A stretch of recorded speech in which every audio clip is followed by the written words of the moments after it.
Bi alamsay Desember kalo kleshe nzamba fulani mwani fula omunu mi anfle sangan awati maliko na fota se maliko na mahanga bololo kanoka no de maliko na fonishwe ama ufo ninga o wale nyuma no dante foli mina obisi ile ka ba mna kuna fini makono wati sira obisi mile kokura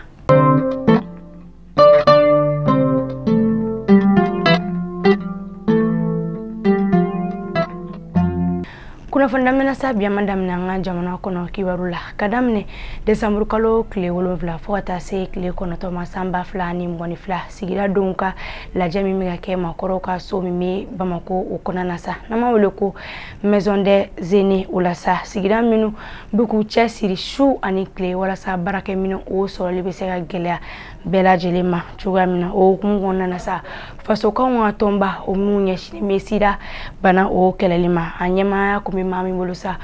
ode dotoro isiaka kunisa alede la seli doke kunu Desember kalo kleolo vla samba fla ani mwani fla ko ni donko foli a barabina damne teliala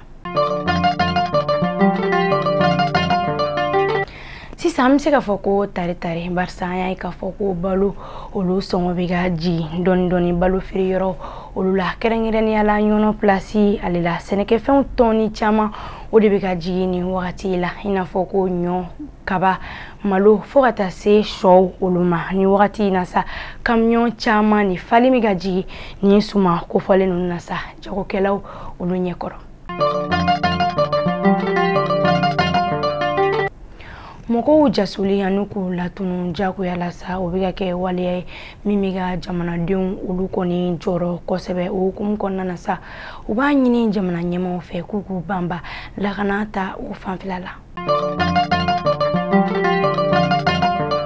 siga so ani kajolo ko fe no la kuni karamoko ka tile saba barabla o mi kanga kuncheni ala musaina Desember kalo kleshe samba fla ani mwani fla uye kajolo karamoko oludo ka invitation ode sabuira kosebe yani o chesa utunka ni songo ya o ira kajolo kapu oluma oludowla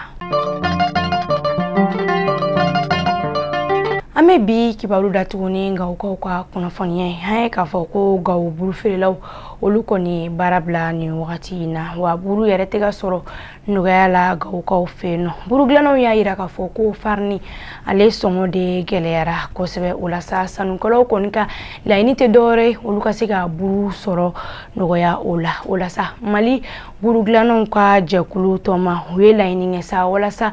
wela ininge jamana nyema ulufe warasa uku sendo ninkoina mali kuna foni jabal na jembo o kulo garzgere komeni kuna fonda manwana ama foku o kambe cien wakati wari